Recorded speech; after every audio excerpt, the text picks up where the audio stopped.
I am in the Chrome and I am trying to see how to test my JavaScript, debug my JavaScript.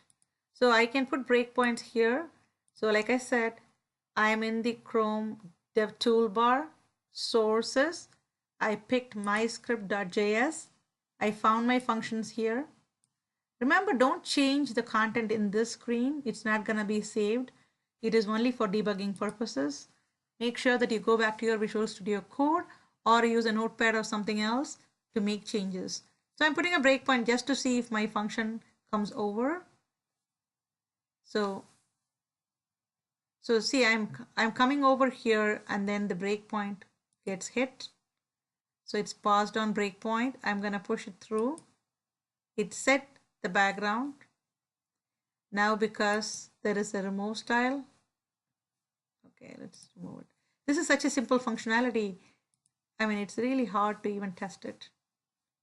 Okay, can you see that? I come on in and it changes my background to red. I get out, it changes my background back to how it was before. Really simple change, but this shows how events get triggered. The event that we were like targeting was part of the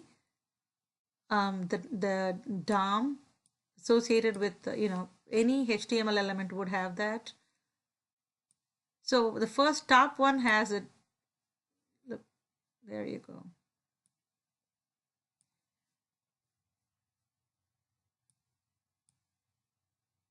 Because we put it in the background, it's like a wrapper class. As long as you come into that div, everything's background gets changed. So that's what's happening here. Very simple change. Let's try something else now. I'm thinking that we have, how many places do we have here? What if we can say, instead of saying top places to visit in Cleveland, top 10 places to visit in Cleveland, or 10 places to visit in Cleveland, or something like that. So even in future, if you go in and add new places, that count should increase. That's the idea. So let's see now. How many places do we have? I think I have 5. 1, 2, 3, 4, 5. 5 places. So I want to see 5 top places to visit in Cleveland. So I want to add that programmatically. So let's go to our places.html. This is the background that we added the 2 styles on. So I have a header, h1. I am adding this ID called places header so that I can access that ID using my DOM. So let's refresh for a second how the DOM looks. So the DOM has elements. Let's go back to our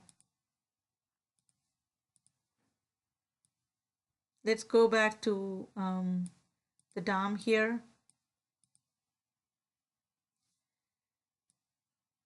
So we have the document, and after that comes the HTML, head and body, and then you can, reference different attributes, text, so on and so forth.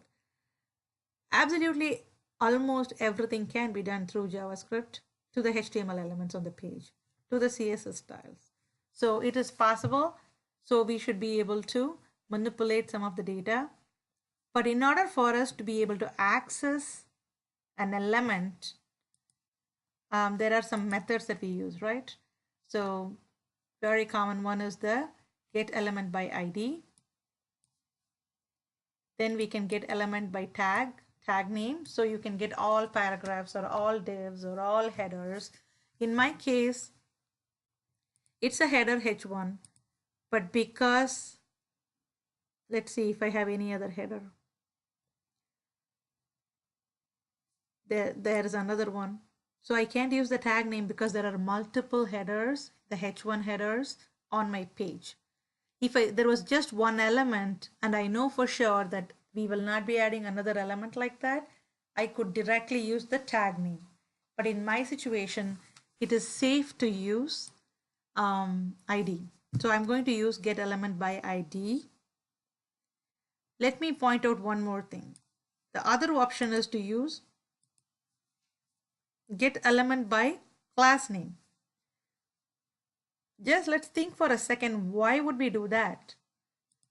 We would do that because, for example, places, right? This div or section or article, whatever it is, that however you've done it, is going to be redundant, and they all use the same styles. 1, 2, 3, 4, 5. Let's say there are 45 places that we are trying to show because we are a touring site or something. You don't want to create an ID for every single one of them and access every single one of them by ID and then make a change that is going to be pretty much the same for every single div. That seems very effort intensive and not very efficient. So in that situation is where you can use class. Like for example, if I want something to happen to all my places, I can use the class name and apply that change to any element that has the class main. So I can do that way. So let's think about it. We want to count every single place. Let's see what's the commonality. Like I was just pointing out, every single article has a section, and section has header, there's a div, and the section ends. So let's look at the div. The div says class main, and there is a paragraph with the class call. So this seems to be a unique identifier for all places. So what I'm going to do now is access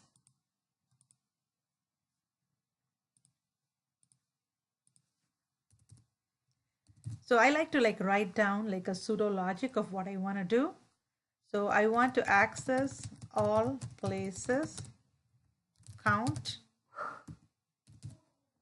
the number of places,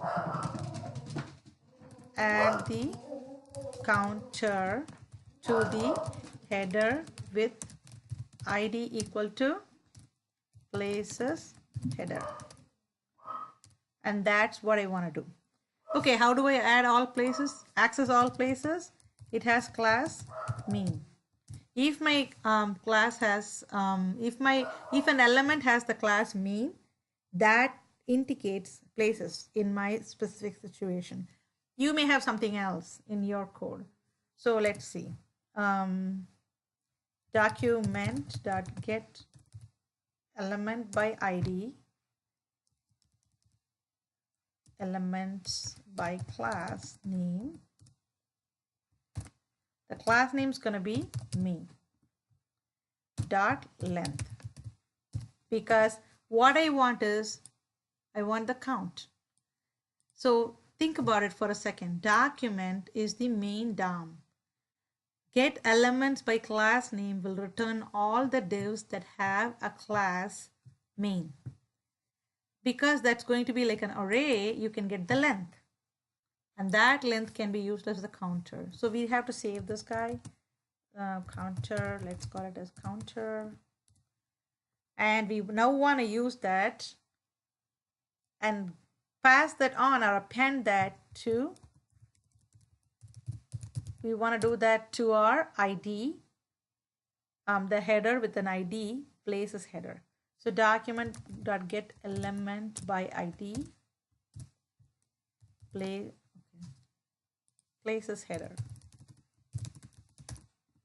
dot inner text, inner HTML plus equal to counter. Well, this is going to append to the back side. We probably want it in the front. So this equal to counter plus space. Okay. And I'm adding this to the windows.onload event. There is an anonymous function here that we are adding. Whoa, we just lost some code. Okay. Ooh.